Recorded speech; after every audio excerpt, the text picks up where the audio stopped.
গুরুদেব, লেখিকা রানী চন্দ, গল্প পাঠে শ্রেয়া। দ্বিতীয় অধ্যায়। মাস কয়েক পর বর্তা প্রিন্সিপাল হয়ে এলেন কলকাতার সরকারি আর্ট কলেজে। চৌরঙ্গির ওপর প্রাসাদতুল্য আর্ট কলেজের বাড়ি, তারই দোতলায় প্রিন্সিপালের ফ্ল্যাট।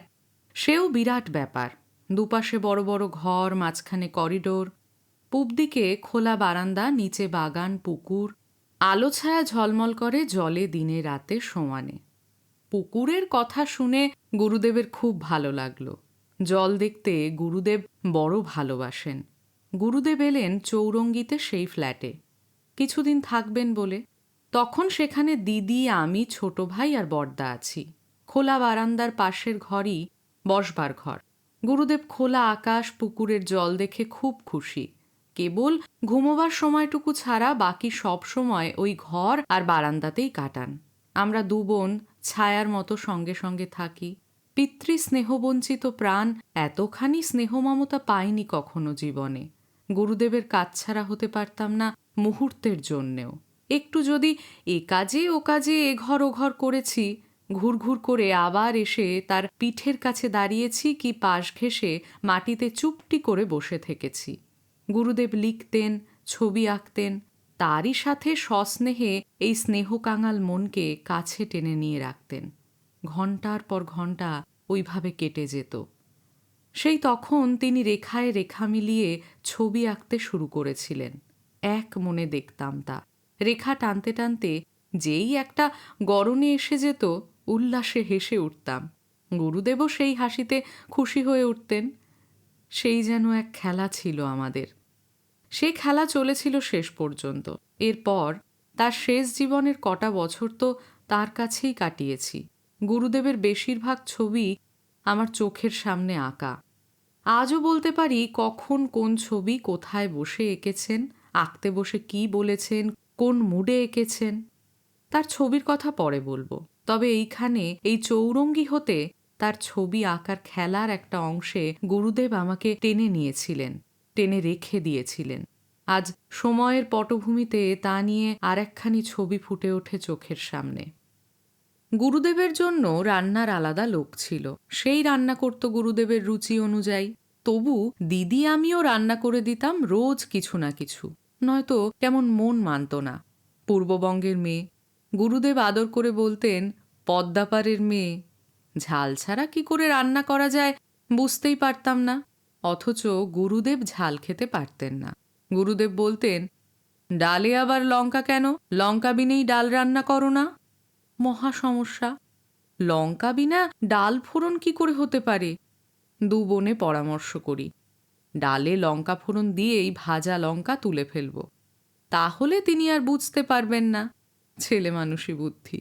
লঙ্কা ফোড়ন দেবার সঙ্গে সঙ্গে যে ঝাঁঝটা গিয়ে দু তিন ঘর পেরিয়ে গুরুদেবের নাকে লাগতো, সে খেয়াল হতো না। রান্না করে ডাল ফোড়ন দিয়ে এ ঘরে এসেছি। গুরুদেব যেন কড়া কি একটা গন্ধ পাচ্ছেন এমনি করে দেখিয়ে দেখিয়ে নিঃশ্বাস টানতেন।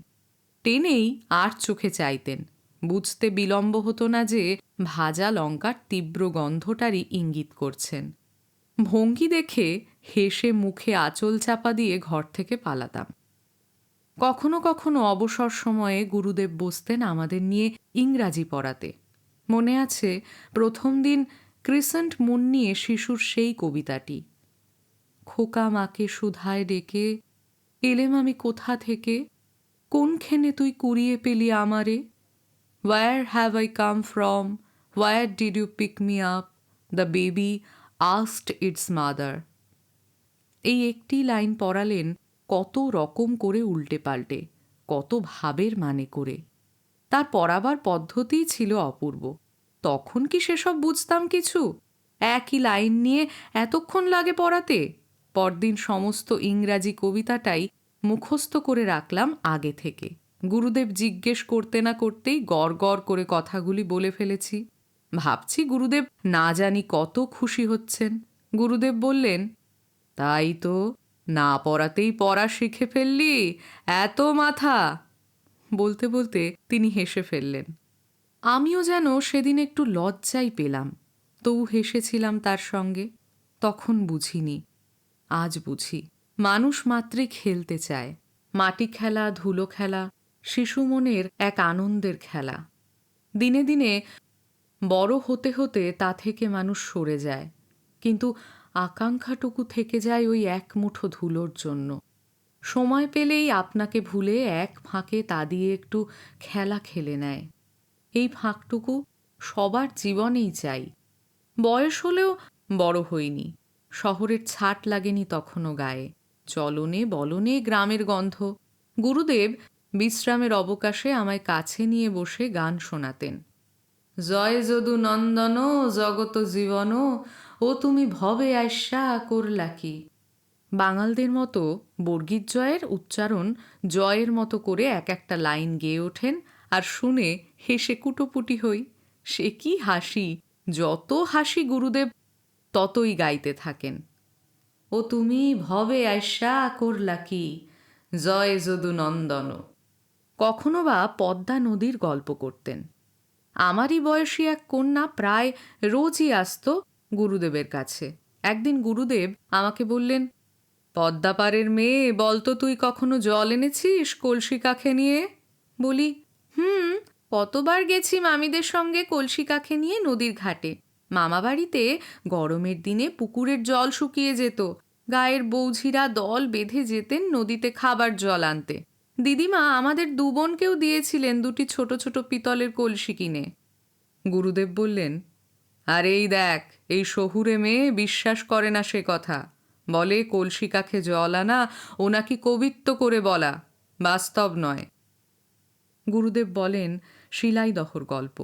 আমি শোনাই তাকে মামাবাড়ির বর্ষার মজা, মাছ ধরার রকমারি কৌশল, মাঘমণ্ডল, সুবচনী, মঙ্গলচণ্ডী ব্রতের নানা কাহিনী। লম্বা নিচু একটা সোফায় আধশোয়া অবস্থায় গুরুদেব বিশ্রাম নিতেন। মুখোমুখি মেঝেতে বসতাম আমি। গুরুদেব আগ্রহে বলে উঠলেন সেদিন, সুবচনী ব্রত? সে আবার কি ব্রত?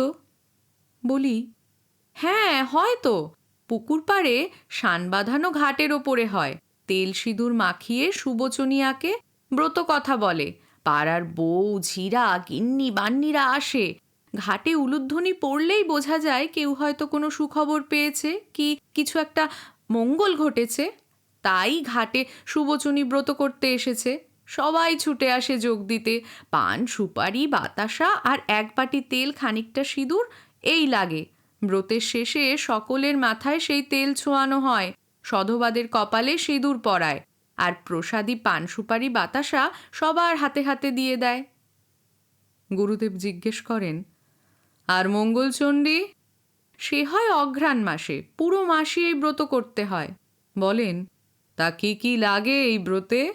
গম্ভীরভাবে বলি, বেশি কিছু না, কলা পাতার ডগার দিকটা, ধান দুব্বা, ফুল আর পিটুলি বাটা দিয়ে এক রকমের আলুনি, মানে লবণ ছাড়া পিঠে, এই দিয়েই পুজো হয়ে যায়। গুরুদেব জানতে চাইলেন। খুব উৎসাহে আমিও বলতে থাকি ব্রত কথা। পূর্ববঙ্গে বাড়ি, তার উপরে গুরুদেব যখন তখন সবার সামনে ডেকে বসেন পদ্মাপাড়ের মেয়ে। বড় লজ্জা পাই, মনে হয় এ বুঝিবা একটা কলঙ্কই আমার। তাই ভাষাটা যতটা পারি এদেশীয় যাতে হয় তা নিয়ে প্রবল একটা প্রচেষ্টা থাকে আমার। গুরুদেব বললেন, না না, এমনি করে নয়, ঠিক যেমনটি করে ব্রত কথা বলে তেমনি করে বল। এমন শ্রোতা, এত আগ্রহ শুনতে। মুহূর্তে বাঙাল মেয়ের লজ্জা কুণ্ঠা কোথায় চলে যায়। উল্লাসে দু পা সামনে সোজা মেলে দিয়ে বলতে থাকি। বলি, হাতে ধান দুব্য ফুল নিয়ে বসতে হয় কথা শুনতে, সে আর কোথায় পাবো এখন, এমনি বলি। আমি বলছি আর গুরুদেব এক মনে শুনে যাচ্ছেন। মাঝে মাঝে দু চোখ বড় বড় করে বলে ওঠেন, হ্যাঁ, মানে এমনতর আশ্চর্য ঘটনা। আমাকে আর পায়কে, ভেসে চলেছি তখন ব্রত কথার স্রোতে। কত অঘটন ঘটনা, কত অসম্ভব সম্ভব, কত আশ্চর্য অত্যাশ্চর্য ব্যাপার, এক রাত্রে কত ওলট পালট। বণিককন্যা রাত জেগে বসে আছে, রাত্রি প্রভাত হলেই তার সকল দুঃখের অবসান। রাত আর কাটে না। রাইত পোহা, রাইত পোহা, রাইত পোহা, রাইত পোহাইল, অর্থাৎ ভোর হলো। গুরুদেব বললেন, বটে, এমন? তা এই ব্রত করলে কি ফল হয়? গড়গড় করে বলে যাই। নির্ধনের ধন হয়, অপুত্রের পুত্র হয়, অবিবাহিতের বিবাহ হয়, লাখপতির কন্যা কোটিপতির ঘরে পড়ে। মঙ্গলচণ্ডী ব্রত। আলোতে করে, আন্ধারে খায়, যেই বর মাগে সেই বর পায়। মানে ব্রত করে ব্রতের সেই পিটুলি পিঠে প্রসাদ অন্ধকারে দাঁড়িয়েই খেতে হয়। গুরুদেব বলেন, এই ব্রত করলে টাকা পাওয়া যায়? বলি, হ্যাঁ, ব্রত কথাতে তো আছে, নির্ধনের ধন হয়। তা খরচ কত লাগে? বেশি না গুরুদেব, মাত্র ৫.৫ আনা। সেদিন কি তৃপ্তি আমার! যেন এক অপূর্ব কাহিনী শুনিয়েছি গুরুদেবকে, এক দুর্লভ তথ্য দিয়েছি তাকে। তখন যে কদিন গুরুদেব ছিলেন চৌরঙ্গীতে, প্রতি সন্ধ্যায় তার স্নেহসিক্ত ভক্ত, অনুরাগী, আশ্রমের হিতৈষী নারী পুরুষ বহু জনা আসতেন তার কাছে, জ্ঞানী গুণী সুধীজন সব। গুরুদেব সেদিনের নতুন কবিতা বা লেখা তাদের পড়ে শোনাতেন। নতুন গানে সেদিন কোনো সুর দিলে গাইয়ে যারা, তারা তা শিখে নিতেন।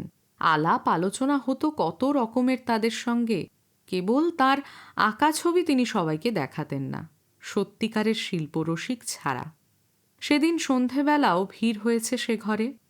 নানা কথার পরে শান্তিনিকেতন আশ্রমের টাকার সমস্যার কথা উঠল। কয়েকদিন ধরে এ প্রসঙ্গ চলছিল, কি করলে কোথা থেকে কিছু টাকা জোগাড় করা যায়। সম্প্রতি টাকার বিশেষ প্রয়োজন সেখানে। কেউ বললেন গুরুদেবকে কোথাও বক্তৃতা দিতে, কেউ বললেন নাচ গানের একটা শো দিতে কলকাতার স্টেজে, কেউ বললেন কিছু টাকা চেয়ে চিঠি লিখতে, ইত্যাদি। এটা ওটা সেটা, যার মাথায় যা আসছে সেই পরামর্শ দিয়ে যাচ্ছেন। আমি গুরুদেবের পিঠের দিকে বসে চুপ করে শুনছি সব, আর সকলের কথার সঙ্গে সঙ্গে তাদের মুখ চেয়ে চেয়ে ফিরছি। হঠাৎ গুরুদেব বলে উঠলেন, আহা, তোমরা ভাবছ কেন? টাকা পাবার একটা অতি সহজ উপায় আছে। সবাই আগ্রহে উৎসুক হয়ে উঠলেন। আমিও বিস্মিত নেত্রে গুরুদেবের মুখের পানে তাকিয়ে রইলাম। কি সে উপায়?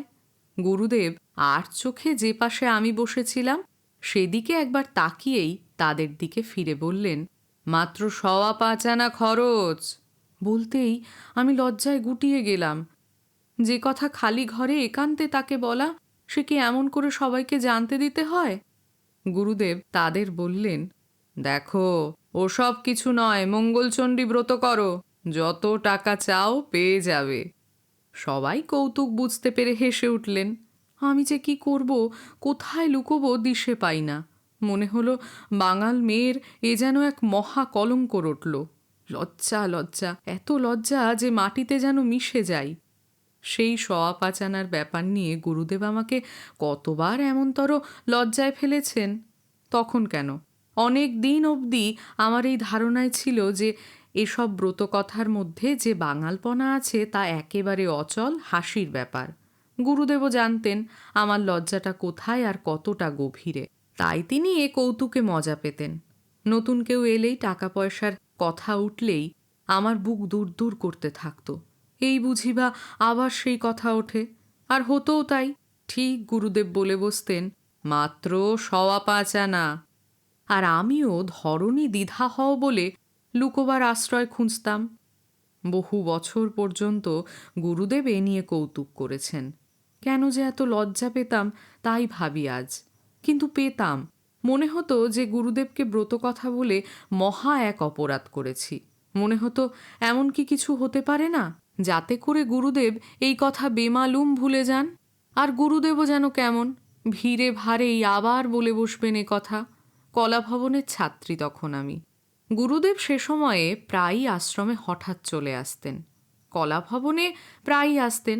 তখন সবে একটা বড় হলঘর হয়েছে কলাভবনে।